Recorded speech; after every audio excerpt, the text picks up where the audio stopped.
needs of the people first. Join the mission to rescue South Africa. The next broadcast will start shortly. Did you know the best run municipalities in South Africa are all governed by the DA? DA mayors are working hard to protect residents from bad governance and mismanagement by getting the basics right, delivering better services and having zero tolerance for corruption. This is the DA difference. The next broadcast will start shortly. Follow us on social media for the latest in news and politics in South Africa. Like and follow our page on Facebook. Follow us on TikTok, Instagram and X. Subscribe to our YouTube channel and hit that notification bell so that you don't miss out on anything. Be part of the conversation. Tell us what you think in the comment section. And please, like and share our videos with your friends and family. The next broadcast will start shortly. If you care about South Africa and want to make a positive difference, then join the DA. Visit our website at da.org.za for more information. Find out who represents you in your ward and district. Who are the DA mayors working for you in your town or city, and which MPs represent you and your causes in Parliament. On our website, you can learn more about our latest campaigns and how you can get involved. Join the Democratic Alliance to rescue South Africa. Become an activist, become a councillor, become a member of Parliament if you care about South Africa. Please visit donate.da.org.za. Donate to a cause you believe in. Donate to make a difference. Welcome to a broadcast of the Democratic Alliance. Did you know the Democratic Alliance is the stable anchor of the Government of National Unity? DA ministers and DA deputy ministers are getting things done with a special focus on job creation and economic growth, driving down the cost of living and placing the needs of the people first. Join the mission to rescue South Africa. The next broadcast will start shortly. Did you know the best run municipalities in South Africa are all governed by the DA? DA mayors are working hard to protect residents from bad governance and mismanagement by getting the basics right, delivering better services and having zero tolerance for corruption. This is the DA difference. The next broadcast will start shortly. Follow us on social media for the latest in news and politics in South Africa. Like and follow our page on Facebook. Follow us on TikTok, Instagram and X. Subscribe to our YouTube channel and hit that notification bell so that you don't miss out on anything. Be part of the conversation. Tell us what you think in the comment section. And please, like and share our videos with your friends and family. The next broadcast will start shortly. If you care about South Africa and want to make a positive difference, then join the DA. Visit our website at da.org.za for more information. Find out who represents you in your ward and district. Who are the DA mayors working for you in your town or city, and which MPs represent you and your causes in Parliament. On our website, you can learn more about our latest campaigns and how you can get involved. Join the Democratic Alliance to rescue South Africa. Become an activist, become a councillor, become a member of Parliament if you care about South Africa. Please visit donate.da.org.za. Donate to a cause you believe in. Donate to make a difference. Let's rescue South Africa. Join the DA, because the DA gets things done.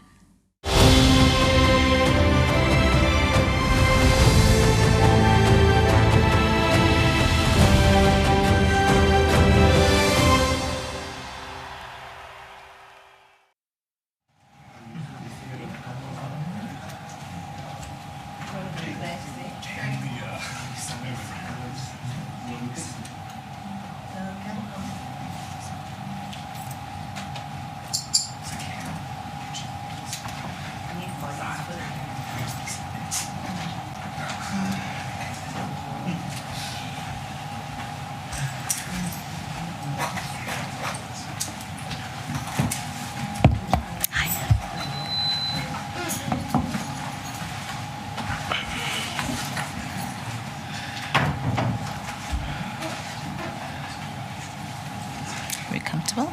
All right. Good morning, colleagues. Morning, everybody who's viewing in from our digital platforms. My name is Karabo Khachau, DA National Spokesperson. Thank you so much for all of you for availing yourselves for this presser today. The presser is strictly for us as the Democratic Alliance to offer our alternatives to the ANC's looting fund. Yes, that's what it is, because that is what the ANC has disguised their efforts as all along. A recreation of your Edwin Sodis, instead of making sure that enterprises in this country are well resourced and are free from racial manipulation and political manipulation, and ultimately free from corruption. And joining me on the head table on the presser today is my co-spokesperson, national spokesperson, that is Willie Okamp on my far right. Right next to Willie, we have our DA spokesperson on trade, that is Mlondi Mveli Mdluli, as well as the lead spokesperson in the portfolio, that is Toby Chance here in my immediate left. So I'm going to hand over to Toby now, who's first going to run us through the problem statement, and then we'll obviously then put the alternatives on the table, and then as a standard protocol, we'll engage in rounds of questionings. Thank you so much. I'm going to hand over to you now, Toby.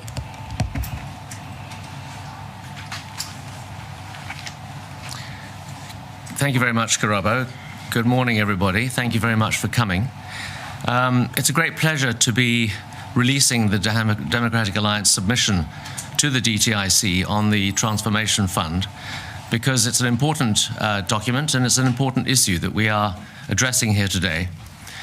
So the Transformation Fund was first alluded to back in November, when Minister Tau was presenting the annual performance plan for the department, and he rather cursorily reflected on the DTI's intention on releasing a fund of 100 billion rand to support black-owned businesses. And of course, this raised a few eyebrows. 100 billion rand is a lot of money.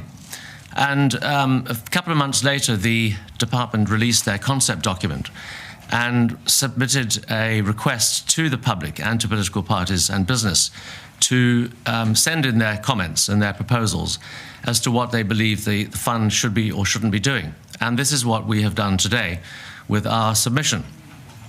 Now, as Karabo has said, we believe that the so-called Transformation Fund is actually more of the same.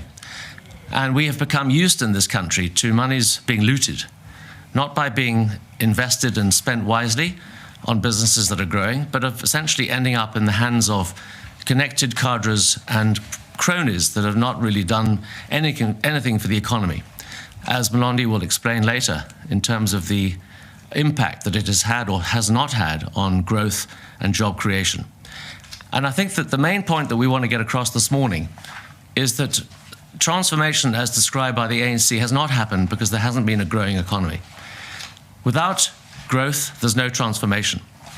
And what we are trying to do is explain that over a period of 20 years, the narrative and the orthodoxy around transformation has been corrupted. It's not real transformation. It's actually seizure of assets to the benefit of a small number of people. That is what BEE has become. So the DA opposes the Transformation Fund for a number of reasons, which are described in detail in the document that's been handed out to you. And I'll just go through a few of those before I come to some of the alternative proposals that the DA is putting on the table. The first thing is that it is a continuation of 20 years of failed triple BEE policies, which have resulted in low growth and low investment, and 8 million people unemployed, up from 5 million people 10 years ago. It's also failing to address the issue of barriers to foreign investment. And without foreign investment as well as local investment, we're not going to grow the economy. The third thing is that it is not focusing on the formation and growth of new businesses, so much as the transfer of wealth from existing businesses into other people's hands, which is actually shifting the decks on the Titanic rather than creating new opportunities for business to thrive. The fourth is that the fund has not properly addressed the issue of alignment with existing enterprise and supply development initiatives, which are run by the private sector as part of the scorecard that they have to complete to get the points on the BEE legislation. And that is a problem, because by creating a centralized fund, the ANC, which is behind this program, has ignored the fact that the private sector has spent billions of rands already on developing very complex and sophisticated enterprise supply development programs which are connected directly to their own business. And the thing is, if you create a centralized fund, you're disconnecting that relationship between the business that is supplying the funds and the support and the supposed beneficiaries. There's also a problem with the fund in that it is not explaining how we're going to deal with businesses that don't have collateral to back up a loan. And this is a problem with many South African businesses owned by black people who haven't got generational wealth to put into a small business. And the fund is silent on that issue. How are we going to close the gap, the funding gap, which is anything between 80 and 300 billion rand, to support those businesses? And just by creating another fund, we don't believe that it's going to actually achieve what has been attempted already for the last 20 years. Then the final thing is that we think that it's contrary to the GNU's commitment to inclusive growth. And rather than focusing on value chains across businesses, it is narrowly focusing on black-owned businesses to the exclusion of the entire economy. And whilst that is laudable in the sense that we do need to support black-owned businesses, we cannot be restricting our funding to only one ownership category. That'll then lead us to some of the solutions that we're saying as part of our economic justice policy, which will result in a much broader and fairer distribution of resources. So the most effective tool for empowering South Africans is a growing economy. And the DA has long said that part of our role in this GNU is to realign government policy towards growth and away from redistribution. Redistribution has been the watchword for this government for many, many years, the previous government. And it has not actually achieved the investment in the innovation and the competitiveness that South Africa needs to compete globally. We're too inward focused, and we're not focusing on expanding our trade relations with organizations and countries that are able to create opportunities for our businesses to grow. So our alternative is to provide South Africans with an opportunity to achieve their fullest potential through better education and skills development, reduced crime and corruption, investment in infrastructure, also implementing the rule of law where people are living, and opportunities to access work opportunities and opportunities to start and grow small businesses. So in specific terms, we are recommending, number one, an independent review of the BBB legislation and regulations with a focus on their impact on economic growth and job creation. Now, it's significant that in the last couple of months, we have seen the release of two important surveys which show that South Africans are moving away from BEE. They don't believe that the government should actually be carrying on with BEE. The Ipsos survey and the Institute of Race Relations surveys showed that people are tired of empty promises, and that instead we need to be focusing on growth and job creation, which is clearly not achieved through the implementation of BEE. We then need to replace the BBBE scorecard with an approach of the adoption of the United Nations Sustainable Development Goals, which Melondi will tell us a little bit more about in a minute. Then we need to focus on empowerment through measures to stimulate the formation and growth of new businesses in which black South Africans can be entrepreneurs and owners and employees.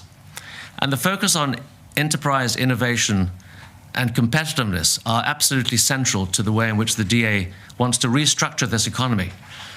Empowerment is fine and important, but it comes as a secondary element to what a growing economy produces naturally, which is jobs and opportunities for starting and growing new businesses. Another important thing that we should be focusing on as a country is boosting our export markets, which I referred to earlier.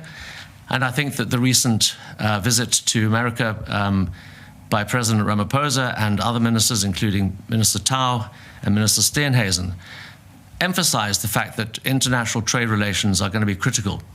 Now, you might ask, well, what has this got to do with with the Transformation Fund? Well, it's got a lot to do with it, because instead of money going into businesses that are potentially going to be exporting and earning foreign currency, money traditionally has gone into businesses that are not capable of growing. In fact, part of the problem with the existing funding instruments is that they are not being used by businesses that are even viable.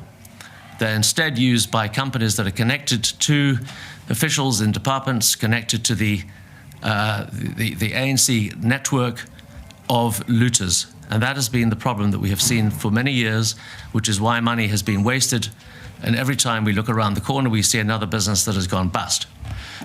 The most recent of which, of course, is Daybreak Farms, which is the chicken industry, the chicken company, which has been funded by the Public Investment Corporation, 1.2 billion rand. Looks like it's going down the drain. So I think to close off, I want to just go back in history a little bit, because remember, BEE has been with us for more than 20 years. To the time of the transition in the early 1990s, when the negotiations were really entered into by four groups, which was described very well by Mcebisi Jonas in his book After Dawn, published in 2019. And these four groups were the ANC and the black elite, both the overseas exiles as well as the people who were still living in this country. You then had the big business elite, the Anglo-Americans, the large organizations that control the economy. You then had the unions and labor, and finally you had civil society. But the one grouping that was excluded from that set of negotiations was the entrepreneurial class. In other words, the millions of small business owners who were struggling to make a living and needed an opportunity to grow their business. And as a result of that, we have had what we could call a stitch-up between big industry, big business, big government, and big unions, at the exclusion of smaller businesses. Now, that has resulted in South Africa having a very skewed economy, where only 10% of employees, of people in work in this country, either own their business or are self-employed. Now, that compares with roughly 30% in countries which are more successful than us. So closing that gap between the 10% and the 30% will virtually halve our unemployment rate. This is what the focus of this government should be, is building businesses that thrive and can sustain and employ more people. The Transformation Fund is not going to do that, because attempts have been made through funding alone and other instruments which have failed, because we're working in an environment which is not conducive to growth. That is the reason we're opposing this, and we'd love to get your input after the presentation as to questions that you may have. I'm now going to hand over to Karabo. Thank you, Billy. I will say thank you, Billy. Thank you, Toby. Thank you very much, Toby. I think the problem has been outlined very well. See, funneling money to a select few in the name of transformation is not transformation. In fact, what it is an activated looting scheme that is always available for whoever wants to manipulate it. That's problem number one. Problem number two, prioritizing funding for the same politically connected people or elites in the name of being pro-black is not transformation. That is corruption, and that's what we need to be able to crack the whip on here, and that's why we're anti this whole idea that such funds are supposed to work. True transformation means creating an environment where the economy can grow and expand enough so that entrepreneurs can be able to operate in a conducive manner where their businesses are able to grow but can sustain themselves, with the ultimate goal of unlocking more job opportunities so that we can alleviate poverty in this country. That's what we want to do. And that is why it is important that we focus on this if we want to develop our nation and if we want to make sure that there is real empowerment, not some a Ponzi scheme that is always available there for people that we know. And again, I want to say that look like your Edwin Sodis and people who are connected to certain card holderships of political parties. And that's the problem. I'm now going to hand over to Umlondi. Umlondi is going to give us the second set of why the alternative doesn't work and but what the real alternative is going to look like. Umlondi, I'm going to call on to you.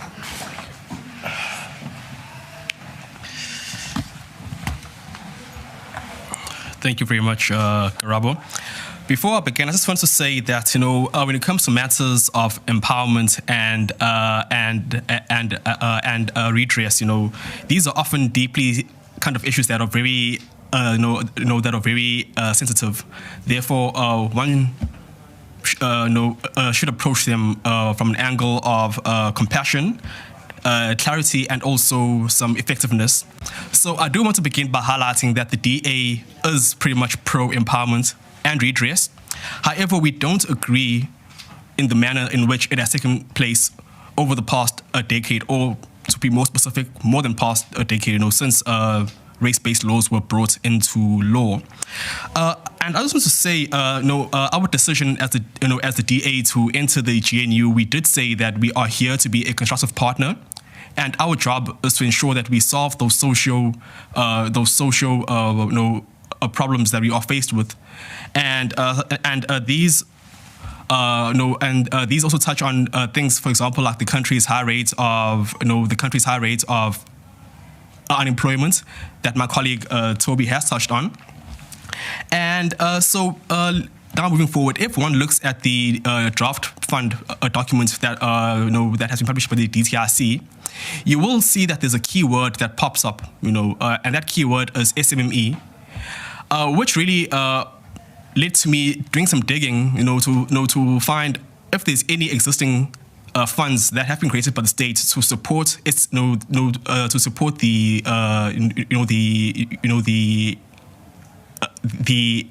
SMEs, yes, Karabo.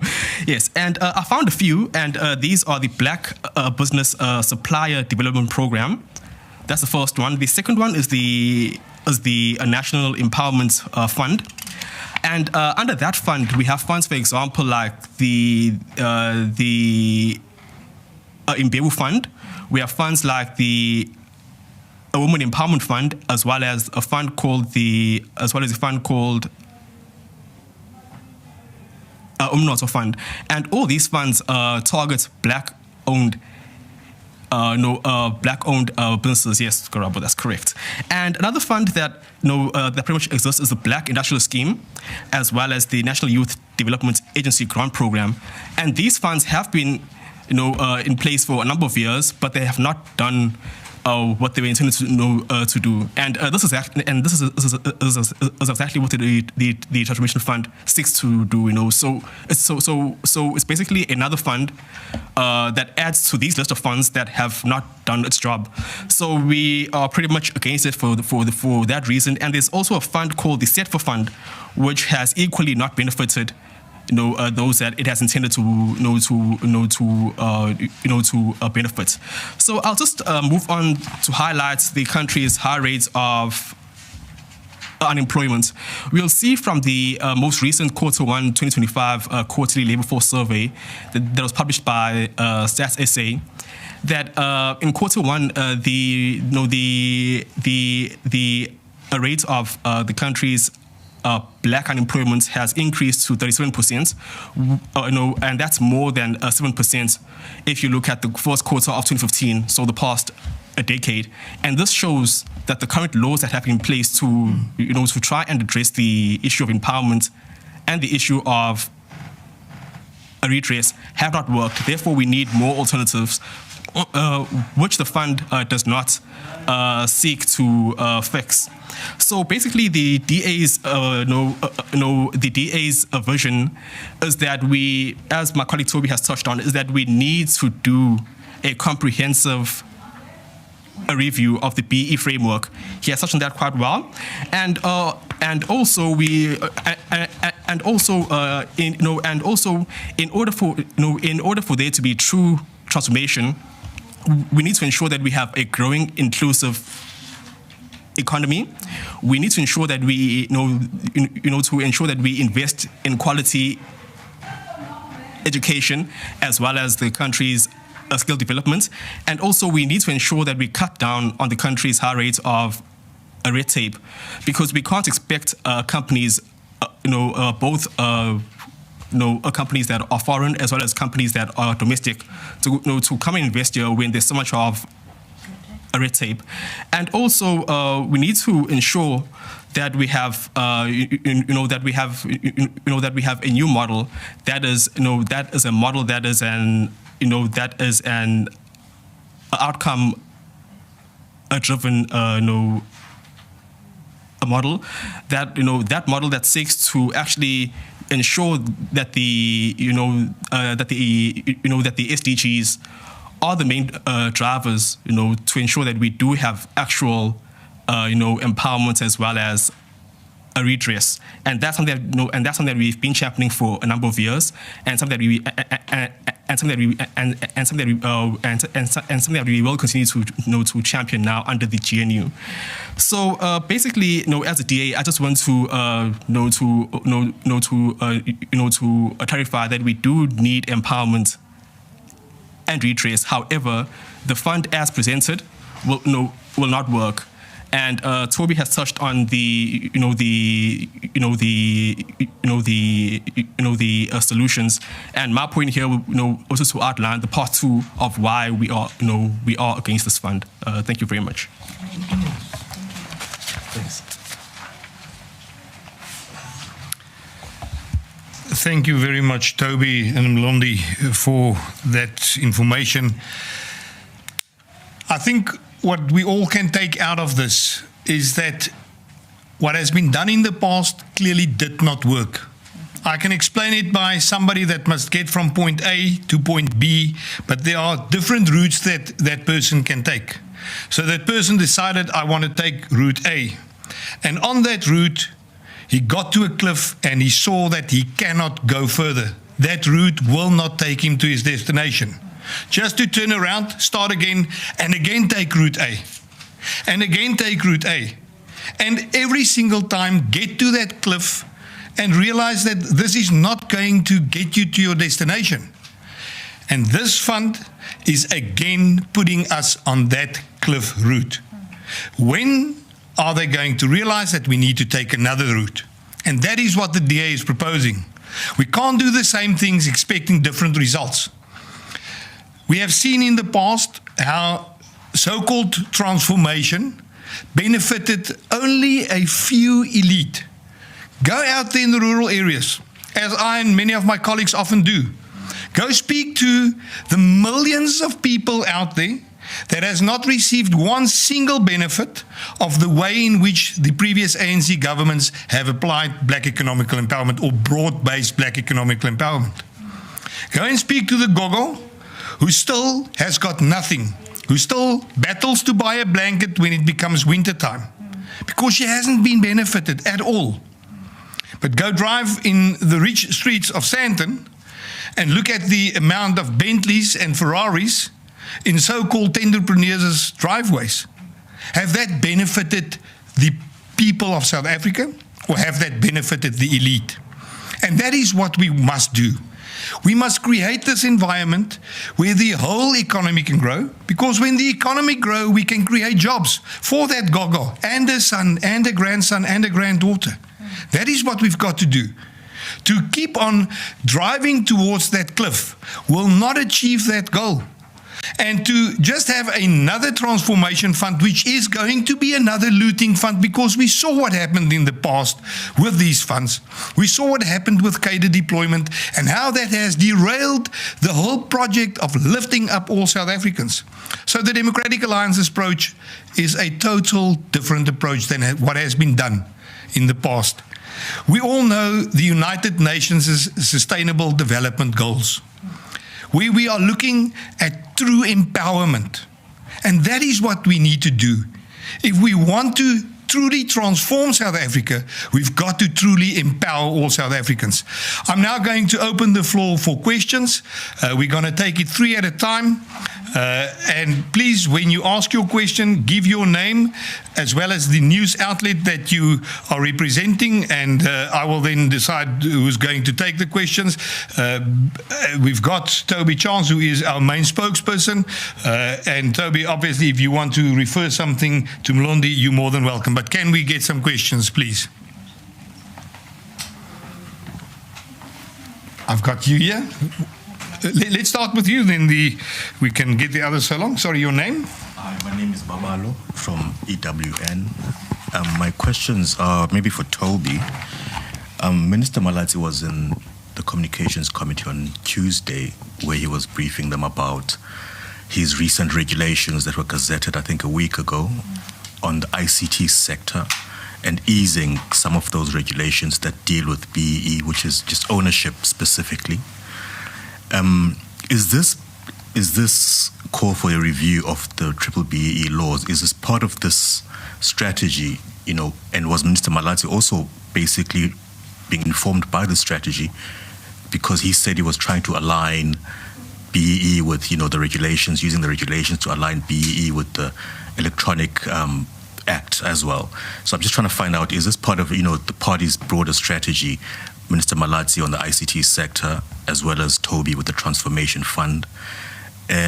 Or are these just two separate issues completely? And are you not afraid that this could feed into a narrative that the DA is anti-transformation, anti-black, if I may say that as well?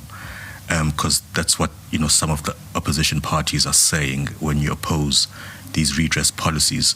And are we looking at another GNU, I don't want to call it a fight, but another stumbling block within the GNU? Is this the latest stumbling block within the party, or is this lower down the priority list as opposed to expropriation and Bella and NHI? Or is this like the latest, or is there any chance of you going to court? Because Minister Tau is not going to stop what he's doing. He's going to move ahead with the Transformation Fund. And I can't imagine the DA will have any power to stop him except, finding other channels. And how is this different to the National Empowerment Fund? Just clarity, Toby. How is the Transformation Fund different to the National Empowerment Fund? And just in conclusion, is this an issue of good redress policies by the ANC that are just being messed up by a handful of cadres?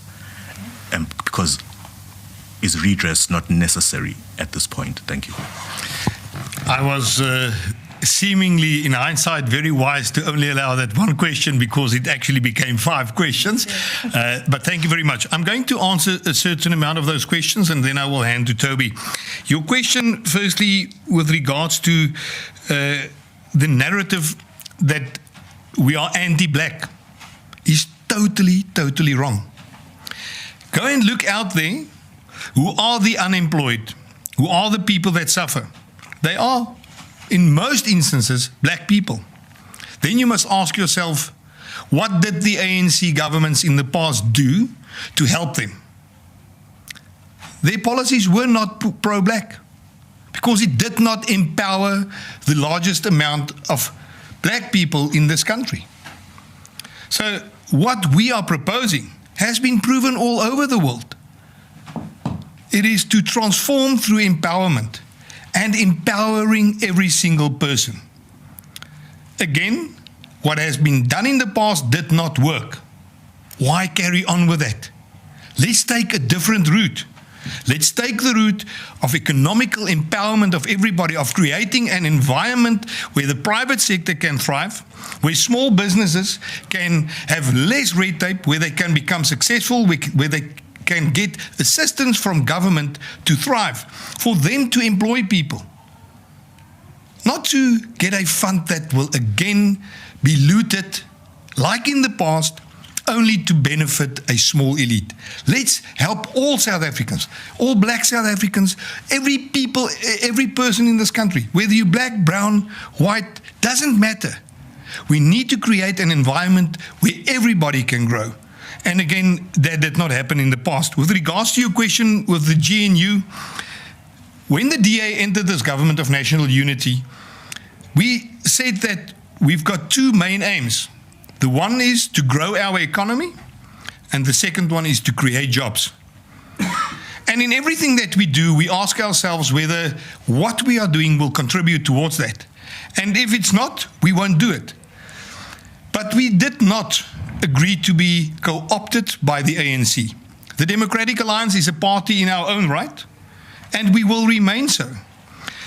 In most of the instances and issues that comes up in the GNU, we do agree with each other.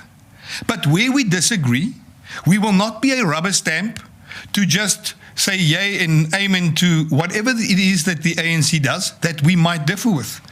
And we are a constitutional democracy, and that is why we are also using the courts as another level of this government. I mean, we've got the executive government, the power. We've got the legislative part of our government, but we've also got the legal, the law part of our government. And we are making use of that, of the judicial arm of this government, to make sure that we at all times adhere to the Constitution. And that is for the DA sacrosanct. We will not jeopardize the Constitution, and if we need to approach the courts to make sure that this government of national unity stays in line with the Constitution, we will always do that. Our responsibility to uphold the Constitution became even greater when we became part of government. We've now got to not only oversee ministers from the ANC, we've got to do oversight over our own ministers as well, and make sure that they do their job to the best of their abilities and to the benefit of all South Africans. So when we differ, it's not always going to be this hoo-ha big thing. We will have differences. I think we should handle them with respect. I think we should speak more with each other. And as this GNU goes along, we are learning how to do that. We are in our baby shoes when it comes to coalition politics in South Africa. But we need to get into our groot mens skoene, our big people shoes, because we're going to have coalition politics in this country for a long time. And I think we are all doing that as we go along. I will now hand over to Toby to answer the other questions that you've asked. Thank you very much. Thanks, Willie. Babalo, just to answer the first question, Minister Malatsi is dealing with a portfolio in which businesses have to be licensed to operate. And that's the difference between the Department of Communications and Digital Technologies and most of the other sectors, apart from the mining sector, which is the other sector where businesses have to be licensed to operate. Now, in terms of the B-BBEE legislation, there is a provision for what is called equity equivalent. And that is for businesses that are foreign-owned and are not able to or do not choose to sell equity to black partners in this country, which is a provision, obviously, of the scorecard. So what Mr. Malatsi is doing is he's extending the equity equivalent opportunity to foreign-owned businesses in that sector and saying, okay, if you're not able to sell shares, then use the equity equivalent of that amount, which is 30%, to reinvest in socioeconomic activities and development projects, skills development, developing small businesses and so on. And that's a very progressive option that Solly Malatsi has chosen. And so he has put out his gazetted suggestions and he's asked for public comment. And I'm sure that those comments are going to be mixed. You're going to have some people who are saying, no, we've got to ensure that black South Africans own a part of these businesses. But if that is a deal breaker, then it means that we don't get investment from these companies. And that's the problem that we've had, and I referred to that earlier, is that for whatever reasons, businesses are not prepared to give up equity, but they are prepared to invest portions of their assets in growing an economy through the equity equivalent program. In terms of how is the Transformation Fund so-called different from the NEF, the National Empowerment Fund? Well, it was actually the National Empowerment Fund that was part of the conceptualization of the Transformation Fund. And the difference, supposedly, is that it'll be a standalone entity. The Transformation Fund is presented as a standalone vehicle, which will be overseen by the minister. So hence it is a government-controlled fund, but with a board of directors. So it'll be what's called a special purpose vehicle. That is the idea. The trouble is that if you look at the scale of it, the NEF currently has a loan book of about 3 billion rand, and it's struggling to manage that book, frankly. Not only that, but it has an impairment rate of roughly 30%. In other words, 30% of the loans that it gives out are not paid back, which essentially means money is wasted. The problem that we have is that by multiplying that by huge amounts, up to 20 billion rand a year, it's going to be physically impossible for a centralized organization like the NEF through its special purpose vehicle to run this fund. So simply on the basis of capacity, let alone whether it's a good thing or a bad thing. It is unlikely to work. What's going to happen is that you're going to have businesses that are applying for funding and take maybe a year before they get a response. That's not very good for business. So far as the good redress policies messed up by a handful of cadres, no, it's not just that. It's the fundamental problem that we have with the current regime of BEE, because of the fact that it can recycle the same old people over and over again that are not disadvantaged. And if you look at the Constitution and the point that Cyril Ramaphosa was making on Tuesday in answers to questions in Parliament, he was saying, how can you be against black empowerment? We're not against black empowerment. We're totally for it. We're against the recycling of the same old people who always get access to the cherry and leaving everybody else to starve. Thank you very much, Toby. I would also like to just give Karabo a word in answering one of those issues. Karabo, thank you. Thank you, Uncle Willie. So I think Toby touched on it a lot. So I want to make an example to you, Wena Babalo. Firstly, before I get to the example, is this.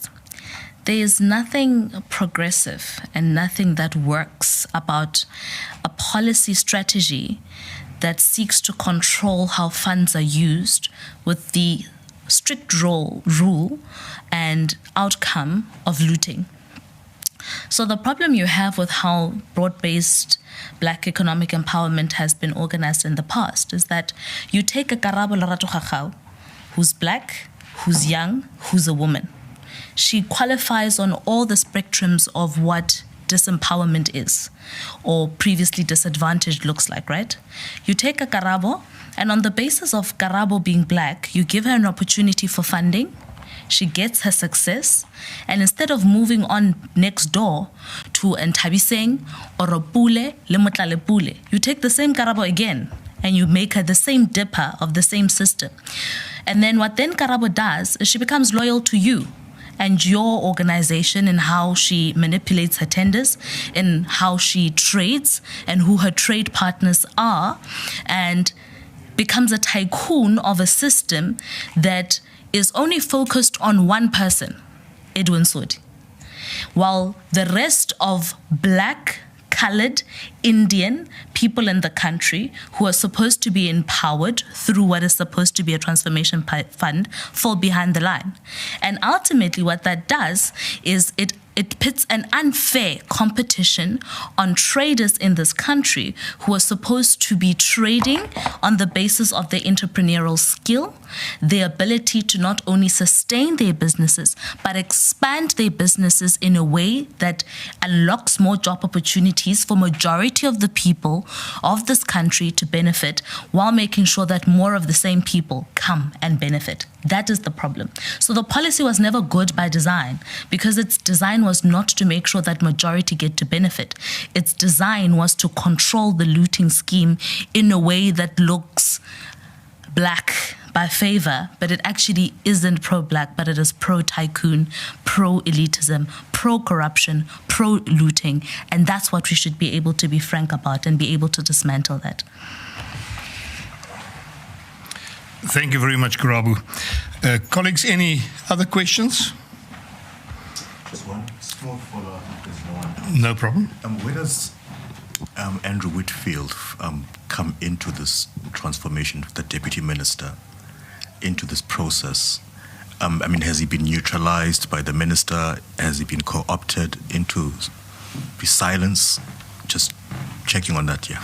I would like Toby to also answer that, but I can tell you from my side that he will never be co-opted to do anything that he would not want to do and that he does not believe in. That I can promise you. And that is also why he is opposed to this. Toby, I don't know whether you've got additional information on that.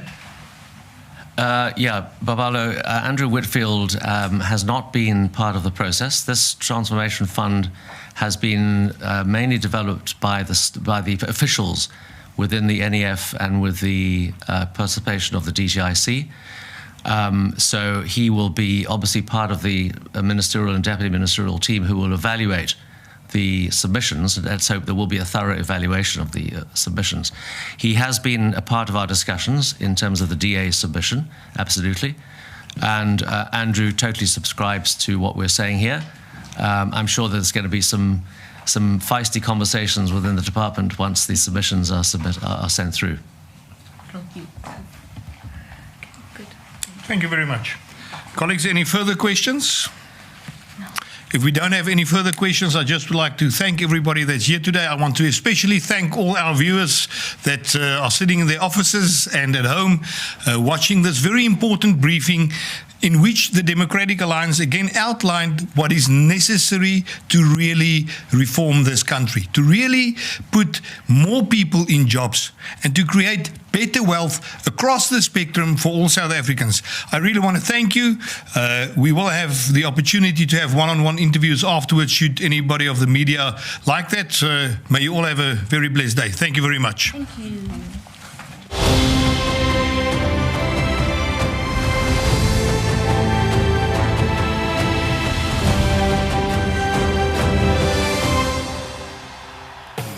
Thanks for watching. Join the mission to rescue South Africa. Like and follow us on Facebook, TikTok, Instagram, and X. Subscribe to our YouTube channel and hit that notification bell. Join the DA, because the DA gets things done.